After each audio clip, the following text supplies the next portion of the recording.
Discuss ఆ ఒక్క సెంట్రల్తో association మటుకు.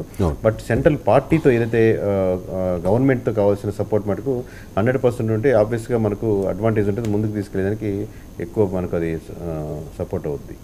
రైట్. అంటే మీరు చిరంజీవి గారి ఫ్యానా? ఒకప్పుడు చిరంజీవి ఫ్యానే సార్. ఇప్పుడు ఎవరిది అంటే ప్రజారాజ్యం నాకంటే మనకు ఒక లేయర్ మెచ్యూర్డ్ అయ్యకొద్ది సార్, మనలో ఉన్న పర్సన్స్ని ఇంకో డామినేట్ చేస్తూ ఉంటారు. నేను స్ట్రాంగ్గా డిఫర్ అయింది ఏంటంటే ఎప్పుడైతే ప్రజారాజ్యాన్ని కలిపేశారో కాంగ్రెస్లో ఆ పాయింట్లో నేను స్ట్రాంగ్గా డిఫర్ చేయను. బట్ ఓవర్ ద మెచ్యూరిటీ నాకు అర్థమైంది, maybe he took the decision in right way. But అలా డిఫర్ అయిన వాళ్ళు పవన్ కళ్యాణ్ కూడా ఉన్నారు కదా.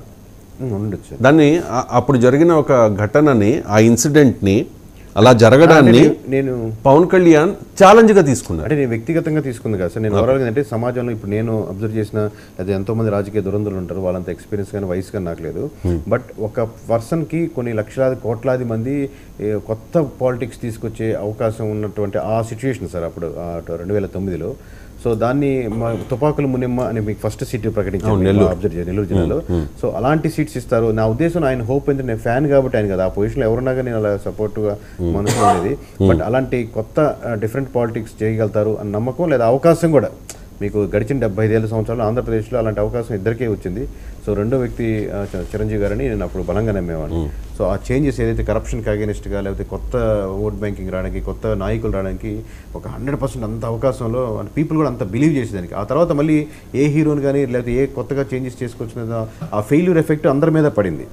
సో అవకాశాన్ని కోల్పోయారు లేదా అవకాశం కోల్పోయే విధంగా నాయకుడే నేను చాలామంది చుట్టుపక్కల వాళ్ళు ఎన్ని రీజన్స్ చెప్పినా I always believe that leader is more responsible అండి. రైట్ అండి. ఎలక్షన్స్ జరిగేటప్పుడు ఒక పార్టీ అధికారంలో ఉన్న పార్టీ అధికారం కోల్పోవచ్చు, కొత్త పార్టీ అధికారంలోకి రావచ్చు.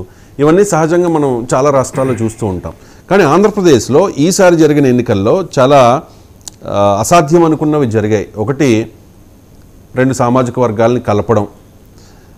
తర్వాత జనాలంతా ప్రభుత్వ వ్యతిరేకత, అంటే ప్రభుత్వాన్ని ఇంతలా వ్యతిరేకిస్తే మ్యాండేట్ ఏ రకంగా ఇస్తారు అని చెప్పి. నాకు తెలిసి మిగిలిన రాష్ట్రాల్లో జరిగిన అసెంబ్లీ ఎన్నికల్ని నేను చూశాను. తర్వాత మిగిలిన రాష్ట్రాల్లో జరిగిన లోక్సభ ఎన్నికల్లో ఉన్న ఫలితాలను కూడా అబ్జర్వ్ చేస్తే ఆంధ్రప్రదేశ్లో ఇచ్చినంత క్రిస్టల్ క్లియర్ అంటే ప్రభుత్వం మీద వ్యతిరేకత. అంటే నాకు తెలిసి జగన్మోహన్ రెడ్డి పొరపాటున కూడా కలలో కూడా ఊహించి ఉండరు ఇటువంటి మ్యాండేట్. ఈ పార్టీ 3 పార్టీలు అసలు టీడీపీ కూడా ఊహించదు. అండ్ ఇంకొకటి అంటే మీకు 21 జనసేన కూడా మీరు అడగండి. ఇప్పుడు అసలు చాలా అంటే చిత్ర విచిత్రాలు 21 అన్నప్పుడు చాలా మంది పెద్ద నాయకులు కానీ జనసేన వాళ్ళు ఫోన్ చేసి కూడా మీరు చెప్పిన సౌండింగ్, మీరు చెప్పిన విధానం కానీ మాకు గూస్ బంప్స్ బాగా నచ్చింది. రావచ్చు రాకపోవచ్చు 21 మేమైతే ఎక్స్పెక్ట్ చేయట్లేదని. వాళ్ళలో కూడా 18, 19, 17 మ్యాక్సిమం. ఫస్ట్ మీ ప్రెడిక్షన్ వచ్చినప్పుడు మిమ్మల్ని బాగా YSR Congress party social media బాగా ట్రోల్ చేసింది. అంటే ఆ ఊహ ఎంత బాగుందో అని చెప్పి మీరు చూసే ఉంటారు, మీ నోటీస్కి వచ్చి ఉంటుంది. ఆ ఊహ ఎంత బాగుందో అని చెప్పి బ్రహ్మానందం 2-3 రోజులు అన్ని ట్విట్టర్లో, ఇన్స్టాగ్రామ్లో ట్రెండింగ్లోకి వెళ్ళింది. నిజంగా నేను కూడా మీ సర్వే చూశాను. మా దానిలోనే 99లోనే విత్ వర్మ మీరు చేశారు. నేను కూడా అనుకున్నాను, నమ్మలేదు నిజంగా అంతలా మ్యాండేట్ ఉంటుంది. ఓకే, జగన్ రాకపోవచ్చు, ప్రభుత్వ వ్యతిరేకత ఎక్కువ ఉంది. ఎందుకంటే వ్యక్తిగతంగా మేము కూడా సఫర్ అయిన వాళ్ళమే కదా. అంటే ఆ రోడ్లు కానీ లేకపోతే వాటి వల్ల కానీ మేము ఆంధ్రాకి వెళ్ళినప్పుడు సఫర్ అయిన వాళ్ళమే కాబట్టి అంటే రాకపోవచ్చు, కూటమి అధికారంలోకి రావచ్చు, 3 పార్టీలు కలిసినాయి కాబట్టి అనుకున్నాం తప్ప ఎంత దారుణంగా 11 మందికే పరిమితం చేస్తారు అని చెప్పి అసలు ఎవరు ఎక్స్పెక్ట్ చేయలేదు. మీతో మాట్లాడడానికి శ్రీను ఉన్నారు హైదరాబాద్ నుంచి. శ్రీను గారు నమస్కారం. సార్ నమస్తే అండి. శ్రీను గారు సార్ నమస్తే అండి.